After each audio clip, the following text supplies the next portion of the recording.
Arman Tsarukyan just knocked out Beneil Dariush in the first round of the main event of UFC Austin, and in this video I'll be breaking down how I would predict them against the top 10 fighters of the lightweight division. Let's start out with number 10, which is RDA. In this matchup, I would go with Arman Tsarukyan. I think he would be able to find the takedowns and potentially TKO RDA pretty early or beat him by decision. In a 5-rounder, it does get pretty interesting considering the fact that RDA is very durable, and if he outlasts him in rounds 4 and 5, he could potentially find a lot of success, as we have seen Arman Tsarukyan gas out against Mateusz Gamrot in round 4 and 5 of their fight. I would go with Arman Tsarukyan, probably by an early TKO. I'd be a lot more confident in a 3-rounder. Let's move on to number 9, which is Dan Hooker. In this matchup, I would be going with Arman Tsarukyan. I think he would be able to find the takedowns very easily, as we have seen Dan Hooker taken down by Islam Makhachev and submitted in 1 round. I think Arman Tsarukyan would be able to take him down very easily and probably find the TKO or even potentially a submission very early. I do just trust the strength of Arman Tsarukyan and the top pressure over a guy like Dan Hooker, who isn't very great with his wrestling defense. And off the back, he doesn't have the greatest submissions either. So I'd probably give Arman Tsarukyan around an 80% chance to win that fight. Arman is ranked number 8, so we're going to move on to number 7, which is Rafael Fiziev. In this matchup, I would take Arman Tsarukyan, but not very confidently, because Rafael Fiziev, in my opinion, is the much better striker, and he has very solid takedown defense. Now, he does get taken down from time to time. We have seen RDA take him down a couple of times, and also at the end of round 1 against Mateusz Gamrot, it looks like Mateusz Gamrot would have ended up on top control if the round didn't end there, but he has shown very solid scrambles and some very solid takedown defense, as I just mentioned. And if this is on the feet, I think he would outpoint Arman Tsarukyan or even knock him out on the feet. I do kind of question the power of Rafael Fiziev because he landed some massive shots against Justin Gaethje. He wasn't able to hurt him. And throughout his career, it seems like he goes to decision a lot of the time, unless he's landing a spinning wheel kick on Mr. Brad Riddell. I think Fiziev is a very solid striker, but he has to catch you with a very clean shot that puts you away, similarly to how he did against RDA. Now, I think Arman Tsarukyan will find the takedowns. He is super strong. And the thing about Arman Tsarukyan is just because of his physical dominance, I think he'll be able to find some takedowns against these guys that even have some solid takedown defense, like a Rafael Fiziev. Although Rafael Fiziev is very, very strong himself, I think if you're getting taken down or getting into these scrambles with a Mateusz Gamrot and an RDA, Arman Tsarukyan will be able to muscle his way into a takedown, and then once you're on your back, he will force you to expend a lot of freaking cardio. And we have seen Mr. Fiziev gas out in 3 rounds against Justin Gaethje, and then RDA's cardio actually held up pretty solid. But with that being said, I think the Justin Gaethje fight really, really did scare me when it comes to his cardio moving forward, because I think maybe there was a massive adrenaline dump. I see a lot of people arguing that, but even then, I just really do not want to see that. It kind of shows me that he's not afraid to get into a firefight, and sometimes he isn't the most technical or making the smartest decisions when it comes to preserving his cardio, which I kind of need you to do if you're going to fight Arman Tsarukyan, and I can't trust you to knock his lights out. So I think Arman Tsarukyan probably has the better cardio. And I'll also mention this, in the Mateusz Gamrot fight, Arman Tsarukyan kind of was gassing out a little bit. In rounds 4 and rounds 5, he definitely was slowing down. And that's why this is so interesting, especially in a 5-rounder. In a 3-rounder, that's very interesting as well, now that I think about it, because Rafael Fiziev will be able to put more of his energy into the takedown defense. That's a very, very interesting matchup. I would like to do a little bit more film and revisit the RDA and Mateusz Gamrot fights for Mr. Fiziev. But as of now, I'm going with Arman Tsarukyan, especially considering the fact that Mr. Fiziev is coming off of an ACL tear. I'd probably go Arman Tsarukyan by a 51% chance. I know Arman Tsarukyan just knocked out Beneil Dariush, but I think that was more of a Beneil Dariush chin issue than Arman Tsarukyan having dynamite power, because we have seen Arman Tsarukyan land pretty clean on Joaquim Silva, Mateusz Gamrot a couple of times, and he did hurt Gamrot and actually did drop him with that spinning back fist, but that was a very, very powerful shot. If that landed on Gamrot and did not hurt him, I'd be very, very surprised, just because that is a very powerful shot if it lands clean, as we all know. So Arman Tsarukyan, I'm not the biggest believer in his striking or his striking defense for the main part. I picked Beneil Dariush over him, and I'll be the first guy to tell you I was wrong, and that was a bad pick, because I should have predicted that Beneil Dariush's chin would not have held up. In my mind, I saw Alex Pereira recover from the Israel Adesanya KO, and then he returned 3 months later against Jan Blachowicz, and his chin held up pretty fine. So in my mind, and maybe chin recovery didn't matter all that much. Going into this fight, I thought, hey, Beneil Dariush's chin probably fully recovered, although he has shown a little bit of chin issues in the past. I didn't view Arman Tsarukyan as the guy to be able to do that, because I didn't think Arman Tsarukyan had much power in his hands. Now, Arman Tsarukyan caught him with a very clean shot, and I love the combo that he landed. I think it's a very underrated combo. We have seen Umar Nurmagomedov knock out Raoni Barcelos. For the first time, Umar Nurmagomedov has ever got a knockout in his entire career with this knockout, where he feints the knee and then throws the right hand and then it connects. It's very clean, and the reason why it works so well is because the opponent is expecting the strike to come from below. They're bracing for the knee. They put their guard up, or whatever they do to try and block the knee. That leaves them very open to the right hand. And as we have seen time and time again, The strikes that you don't expect are the ones that really hurt you and potentially knock you out. And that's what happened in this scenario. I don't think Arman Tsarukyan has dynamite in his hands. And I don't think Beneil Dariush has a very good chin, especially in hindsight, seeing that Charles Oliveira cracked his chin, and it definitely was not at 100% against Arman Tsarukyan. So in that matchup, I would go with Arman Tsarukyan in 3 rounds by decision, and potentially a late KO in a 5-rounder. Moving on to number 6, which is Mateusz Gamrot. I would go with Arman Tsarukyan. I think he won the first fight. I really think that was a pretty bad robbery, especially in round 4, seeing that Arman Tsarukyan very clearly dropped Mateusz Gamrot, and he did not get that round. I think that's crazy to me. In a rematch, I think Arman Tsarukyan has shown more improvements, and while Mateusz Gamrot has since gotten fraud checked by Beneil Dariush. So, by the way, Arman Tsarukyan just KO'd, as you guys all know. So Arman Tsarukyan, I think he has shown improvements in his striking, potentially is the more dominant, the better grappler, and potentially if he's able to space out his cardio a little bit better, he will have some more success. Now, I'm not super confident, especially in a 5-rounder, just because Mateusz Gamrot pushes an insane pace, and he can make adjustments in his own right, and I've never been the biggest believer in Arman Tsarukyan's stand-up, just because I never think he's very good at getting his hands going. I think he's very good at keeping his range with the kick to the body and the kick to the head. When it comes to getting his hands going, and his striking defense, especially when it comes to his boxing defense, is very, very poor. Now, Mateusz Gamrot doesn't have dynamite in his hands either. I don't expect him to really put Arman Tsarukyan down. But when it comes to the striking, I don't think either of these guys are at the top of the division. When it comes to their grappling, they are at the top of the division. As we saw in their first fight, that was some of the best grappling exchanges we have ever seen in any of the fights thus far in the UFC. Arman Tsarukyan probably will be able to dismantle him, maybe take him down a couple of times, and then beat him on the feet. And in the 3-rounder, I would be a lot more confident because his cardio will hold up much better. That being said, in a 5-rounder, Mateusz Gamrot has a very solid chance. In a 3-rounder, I'd probably say 65% chance that Arman Tsarukyan wins, and then in a 5-rounder, I would go with the 60% chance that Arman Tsarukyan wins. Moving on to number 5, which is Michael Chandler. I would be going with Michael Chandler in this matchup because he is very solid wrestling in his own right, some very solid takedown defense. And when this is on the feet, he is very dangerous and has a lot of power in his hands. And I'm going to mention this multiple times throughout this video. I don't believe in Arman Tsarukyan's striking defense at all. I think this guy seems a little bit jittery on the feet, and outside of his kick to the body and kick to the head, I don't believe in his stand-up that much at all. I think Michael Chandler would be able to find the chin and potentially KO in one of the first 2 rounds. I'm not going to give a prediction for 5 rounds because neither one of these guys has better cardio. If I were to lean towards a favor on someone when it comes to the cardio, it would be Arman Tsarukyan. But if this fight is likely booked, it's going to be 3 rounds, as Michael Chandler has almost always been booked at 3 rounds outside of his title fight with Charles Oliveira.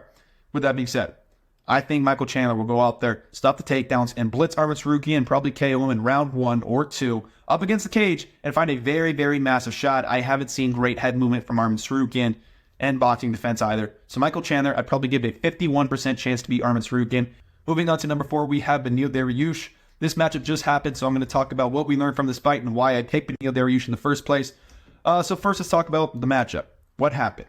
Beneil Dariush was landing some nice kicks to the body and to the legs as well, and he had some great straight punches going for him as well. He was actually looking pretty solid up until the KO, where Arman Tsarukyan really got aggressive, threw a nice knee to the face, where Beneil Dariush covered up, was expecting the knee, and then a right hand over the top came, and it knocked out Beneil Dariush. And then Arman Tsarukyan landed some ground and pound, and the ref tried to pull him off of him, and he landed a couple other very solid ground and pound shots. I think Beneil Dariush's chin is gone.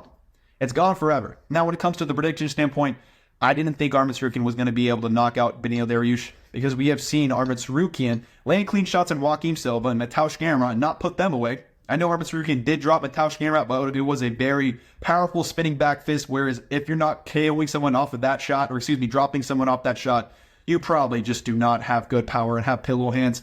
So Arman Tsarukyan, outside of that, when it comes to his striking, I've never been high on his boxing. I think he has very solid kicks to the body and a very solid high kick. He's very flexible when it comes to his legs.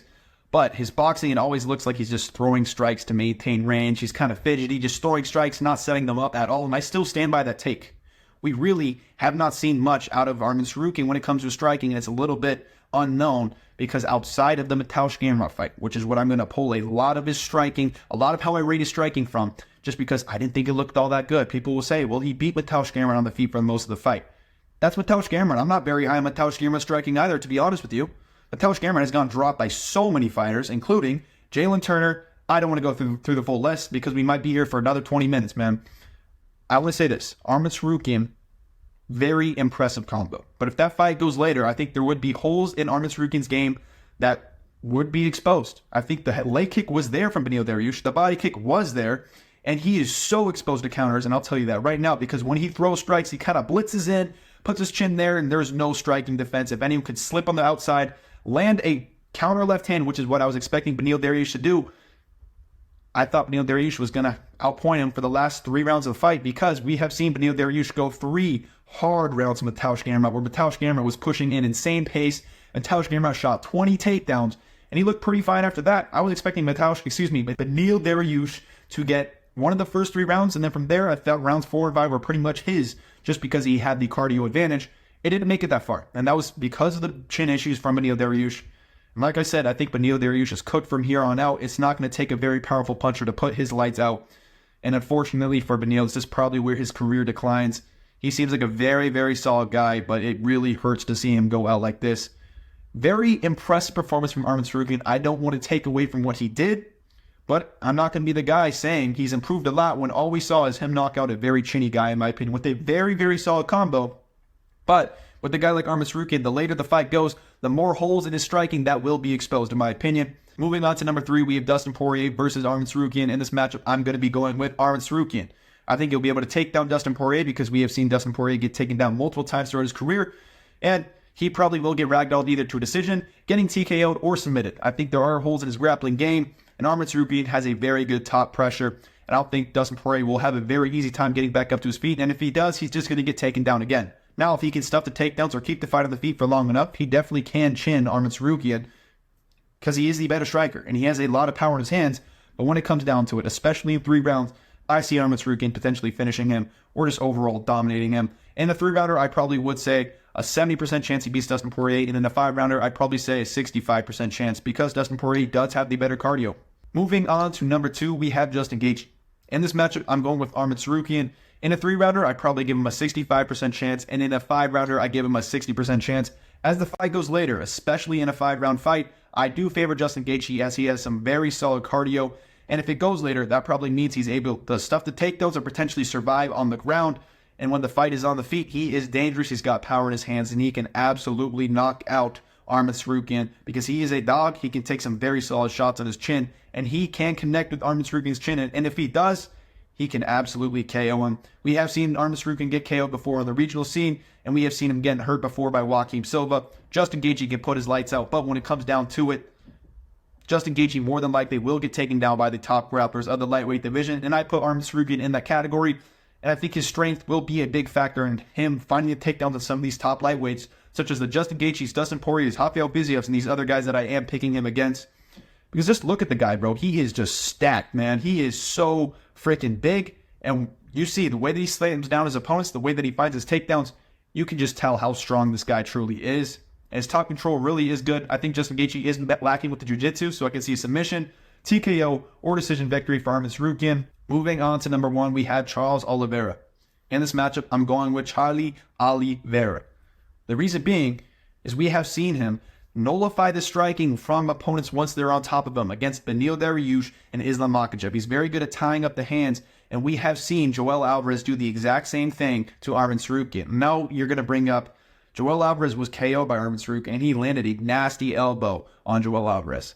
That was a very freaking weird scenario where Arman Tsarukyan was getting tied up for most of the round, and then he finds one elbow, and that one elbow that he landed split open the nose of Joel Alvarez, and then from there the fight was over because he couldn't see, because he's on bottom with blood spilling in his eyes, and he really was basically blinded throughout that entire fight. Really weird. You can rewatch it. Literally the first elbow that Arman Tsarukyan lands splits open his nose, and you can see his cartilage. Super nasty. But that being said, we saw him tie up the hands from Arman Tsarukyan. Arman Tsarukyan couldn't land ground and pound shots. He couldn't work toward the submission.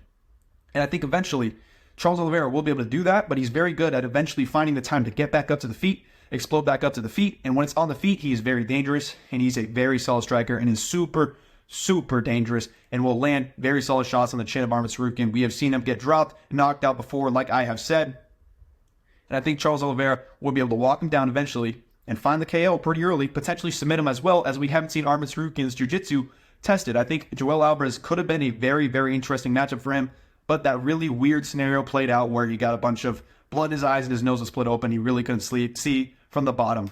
And also Joel Alvarez has horrible takedown defense, and Charles Oliveira has much better takedown defense than him. With that being said, I know Arman Tsarukyan go out there, TKO Charles Oliveira. go out there, control him for 3 to 5 rounds, whatever it is. And as the fight goes later, I might favor Arman Tsarukyan because Charles Oliveira really goes all out in the first 3 rounds to potentially find that submission / KO, whatever it might be. Charles Oliveira is not a point fighter. We haven't seen him go 5 rounds yet. When it goes to 3 rounds, he could potentially win by decision. And he does do damage off of his back as well.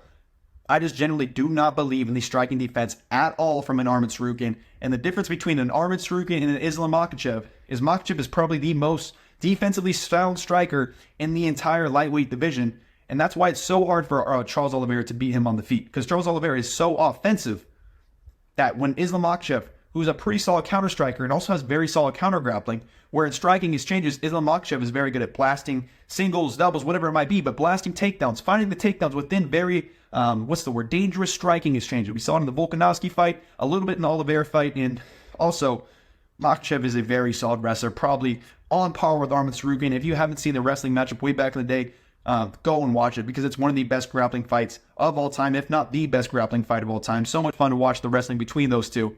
With that being said, I think Islam Makhachev is potentially the better grappler. We have seen him show higher levels of jiu-jitsu thus far. And Arman Tsarukyan, we haven't really seen him submit all that many people. We see him with the TKOs. He doesn't really go for many submissions. And I still don't believe in the power in his hands. And like I said, this guy gets touched. And he has been chinned. And his striking defense is horrible, in my opinion. That's why I picked Beneil Dariush over him. I think Charles Oliveira on the feet, much better than Beneil Dariush, much better than Gamrot, much better than anyone else he has fought. He will get touched on the feet. If it is on the feet, I think it will reach the feet for the reason that I have stated. Moving on to Alexander Volkanovski. In this matchup, I would take Volk, as we have seen him stuff takedowns from Islam Makhachev, who is a very similar level of wrestler to Arman Tsarukyan, if not better. And I think Volk will be able to outpoint Arman on the feet, potentially TKO him later. Volk has very solid cardio, and I'm making this prediction off of this scenario where Volk beats Ilia Topuria and then moves up to the lightweight division, because I think that's where Volk would move up to the lightweight division, because beating Ilia Topuria would cement his featherweight GOAT legacy.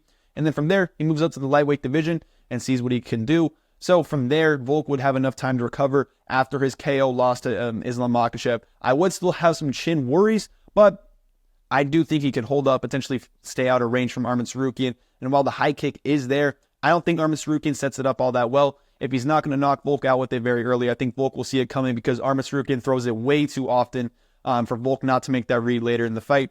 So I do think Volk will outpace him, probably find the TKO later. In a 5-rounder, I'd probably say 60% chance for Volk.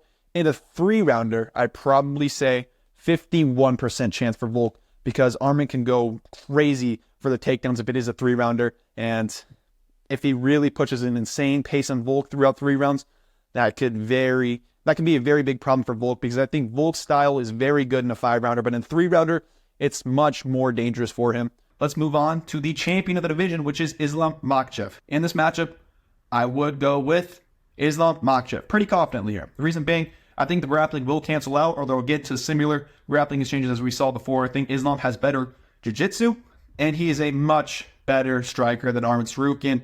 And like I said multiple times throughout this video, I still don't believe in the power of Arman Tsarukyan that much. And Islam Makhachev has good kicks to the body, kicks to the legs, a very solid high kick, and he's very good off the back foot with his counters. And I think counter-striking is the massive hole in Arman Tsarukyan's game. Not that he's a bad counter-striker, I mean, he's very open to getting countered. Because the way he rushes in with his hands, he doesn't set anything up, and his chin is kind of just, I don't want to say there to get KO'd, but it's definitely there to get touched. He doesn't bring his hands back quick enough. He kind of lunges forward, if that makes sense. So if Islam can slip on the outside, I could absolutely see him KOing him there. When it comes to the wrestling, I really want to see some nice grappling exchanges. We'll see how that plays out, but I think Islam would probably find a KO eventually in the later rounds. I favor him in the cardio realm. I massively favor him in the striking realm. And like I've said multiple times, Islam Makhachev is so sound defensively. With that being said, that's going to conclude it. Oh, actually, I will say this before I end the video. I will give Islam like a 70% chance to win, assuming it's going to be in the title fight because Islam Makhachev is the champion. So it'll be 5 rounds. I'll say Islam Makhachev, probably 70% chance to beat Arman Tsarukyan because there are still unknowns about Arman Tsarukyan's game. Maybe he has improved a lot. He is 27 years old right now, and he will improve at a rapid pace. So I don't want to completely rule him out, and he definitely can improve. When it comes to his striking, I'm still not entirely sold, as he landed a very nice knockout against Beneil Dariush, but Beneil Dariush is chinny, and that was a very, very clean shot that should be putting away a Beneil Dariush. Respect Arman Tsarukyan. He's a very fun up-and-coming contender. I don't want to be a hater. I'm just trying to be very realistic and not overreact in the moment. I'm not going to be very recency biased when it comes to my predictions with them. I hope you guys enjoyed the video. With that being said, it's going to conclude this video. Make sure to like and subscribe, and I will see you in the next one.